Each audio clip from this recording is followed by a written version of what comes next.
recovering from another successful in December and creating daily shorts for Black History Month, I almost forgot about Valentine's Day. I'm not as consistent as I'd like to be on this channel. Once a month is the bare minimum for myself, but I always post something for Valentine's Day, usually either being critical of love or couples. But because YouTube is not my full-time gig, I asked my community which they would rather see. So here's a list of my favorite couples in animation, starting with why not both? Excuse me? Well, I know you really wanted to sploosh about your fictional crushes, so why can't we do both? Because we work, have a life offline, have to find footage, images, and oh yeah, sleep. Oh, Clover, I thought you'd like a challenge, a chance to reach your greatest climax. Never pegged you to be such a limp clit. You know, the funny thing is, I know you're playing me, but you're right. Fine. Against my own better judgment. But before getting into the actual list, let's run down some honorable mention. Within the context of just Total Drama Island and action, Duncan and Courtney were a couple I was rooting for all the way. My favorite ship dynamic is Bad Boy X Good Girl, and TDI did such a great job building up their relationship just to crush my dreams in the tampered votes. But wasn't there downfall in World Tour? We don't talk about what happened in World Tour in this house. Fair enough. Though they didn't become an official couple until the end of their series, I loved watching the buildup between them. Hordak, the villain of the story, being the runt of clones trying to prove himself, softens his character to Entrapta, an outcast princess due to her own severe lack of social skills. They had the most unexpected coupling in all of She-Ra, but it works! Their unconventional love is what makes me smile. I know canonically they weren't a couple, but the subtext and even blatant text tells me that their bond was far beyond friendship. If it wasn't for Jujutsu Society, responsibilities, and their crash outs, I can see the vision Gege wanted for them. Gojo knew in his soul that the Geto in front of him wasn't Geto, causing Geto's possessed body to respawn in order to protect Gojo. If that's not love, then I don't know what is. Also, I'm just obsessed with all the Gojo x Geto fan art and posts that look at their relationship with a fine-tooth comb. Fuck toxic yaoi, I adore tragic yaoi.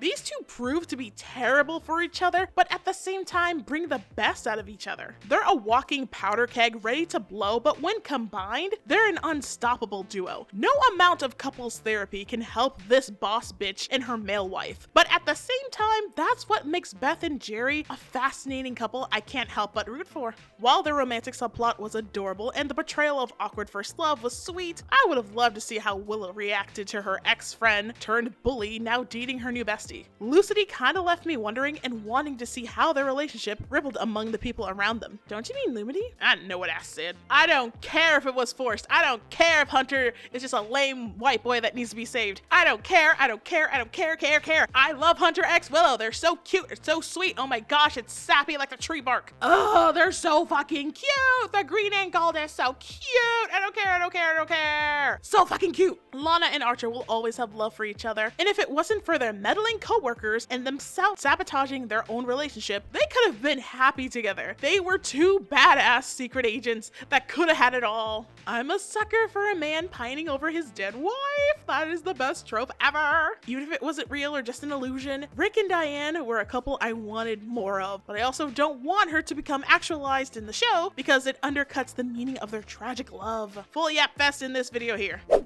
And now, in no particular order, my favorite couples in animation, starting with adult family sitcoms are no stranger when it comes to the bickering couples, but Stan and Francine Smith break that mold. Having met in their 20s, the devout, straight-laced Christian Stan falling for the wild and free Francine was beautiful. As much as I like Bad Boy X Good Girl, I'm starting to come around on the gender-bent version of this tasty trope. Francine encourages Stan to step outside of his comfort zone, and even when it fails, she respects her husband for who he is. Stan tries way too hard to tame Franny's inner wild woman, but they get themselves into crazy situations all the time, and usually Francine's curious thinking is what helps get them out of it. I love no matter what they go through, either they're antagonizing each other or they're working together, they get through it together. They are the best McFarlane couple. I think I finally understand what sort of surprise you're looking for. Something little. Chinese food. It's perfect, Stan. If Stan and Francine break the mold of bickering couples in adult sitcoms, then Bob and Linda utterly destroy it. Precocious and anxious Bob with his bubbly, outgoing wife Linda, yet both are somewhere on the autism spectrum, I just feel it. Truly a balanced couple in personality, until in the later seasons where Linda becomes more overpowering and they're both following the worst advice from their worst customer. Linda keeps Bob's spirits high and Bob keeps Linda grounded, though at times they break out of their roles to encourage the other. Their unconventional and disgusting habits that they adore about the other is what true love looks like. They are a power couple through and through. I mean, maybe I woke up because you stopped snoring, not because you started. Maybe. Should we turn it back on? Really? Yeah.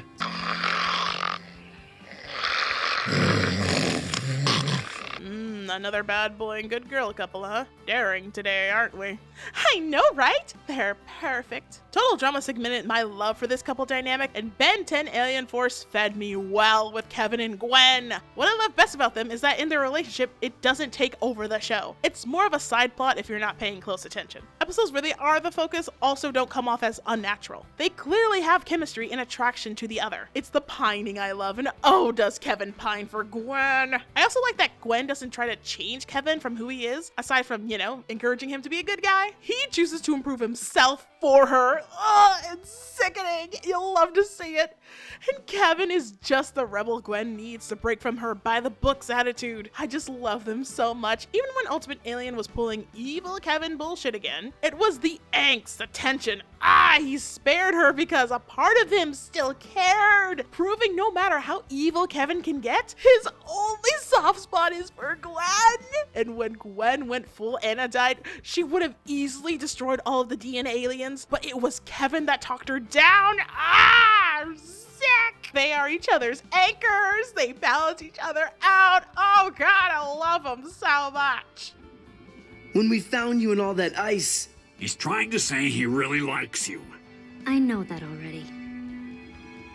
I've done a number of videos on solar opposites, specifically outlining what Terry and Corville's relationship are to each other. 5 seasons strong, it's no doubt that these two Schlorpians are lovers and officially married. Book smart but socially challenged man with a social butterfly but dumb as bricks man truly writes itself. Season 5 was the best season for Tervo heads. Shout out to the Tumblr community for making Tervo Week. So many beautiful fan creations surrounding these gay space dads.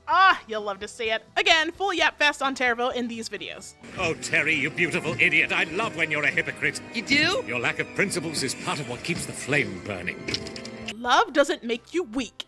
It's a beautiful thing that empowers you and those around you. My Adventures with Superman said, love always wins throughout anything. Not only do I love this new retelling of Superman, but also how they did Clark and Lois's relationship. Bashful Boy Scout, sweet baby boy who can do no wrong, human golden retriever Clark Kent is everything to me. He's a gentle giant who is still figuring himself out and his powers. Ambitious, go-getter, hyper-focused and hyperactive story chaser Lois Lane is all I've ever wanted in this world. Clark scolds her for breaking the rules, but even he can't deny her clever wit and charming personality. Lois is blown away by how caring and kind Clark can be, that it fills her with such hope. Possibly the best depiction of Lois we've seen yet. Truly the blueprint that even inspired James Gunn. But didn't Lois jump from a building to prove Clark was Superman? Yes! Welcome to Lois taking extreme lengths to find the truth or her next scoop, even at the risk of her own life, Lane. She's been around since 1938. Get over it. The characters did and made amends. I love going on adventures with you, Clark. I love your brilliance. I love your kindness. I love...